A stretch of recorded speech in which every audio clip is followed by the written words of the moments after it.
যাবতীয় ক্ষমতার অধিকারীকে একমাত্র আল্লাহ তাআলা। আল্লাহ হলেন সমস্ত খালিকের খালিক, মালিকের মালিক, ক্ষমতার ক্ষমতাবান, তাই না? আল্লাহই হলেন প্রকৃত প্রতাপশীল, পরাক্রমশালী, শক্তিধর। আল্লাহই হলেন ক্ষমতাবান। পরিপূর্ণ পাওয়ার একমাত্র আল্লাহরই, পরিপূর্ণ পাওয়ার একমাত্র আল্লাহ তাআলার।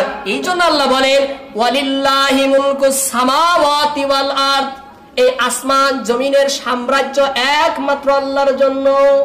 ওয়ালিল্লাহি মুলকুস সামাওয়াতি ওয়াল আরদ ওয়াল্লাহু আলা কুল্লি শাইইন কাদির।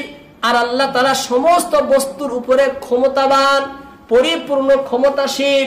শাইউন বলা হয় সমগ্র সৃষ্টিকে আল্লাহ ছাড়া। আল্লাহ ছাড়া সব বস্তুকে কি বলা হয়? আরবিতে শাইউন বলে। আসমানও শাইউন, জমিনও শাইউন, হাওয়া বাতাস আগুন সব শাইউন, কিন্তু আল্লাহ শাইউনের মধ্যে নেই। সমস্ত বস্তু আল্লাহর ক্ষমতার মধ্যে রয়েছে। এই কুদরত যদি কেউ অন্য কাউকে দেয়, তাহলে সে পরিপূর্ণভাবে আল্লাহর সিফাতে শিরিক করলো, আল্লাহর সিফাতে শিরিক করলো। সেই জন্য আল্লাহর এই কুফর শিরিক যদি ঈমানের সাথে মিশ্রণ হয়, তাহলে সেই ঈমান আল্লাহর কাছে গ্রহণযোগ্য না।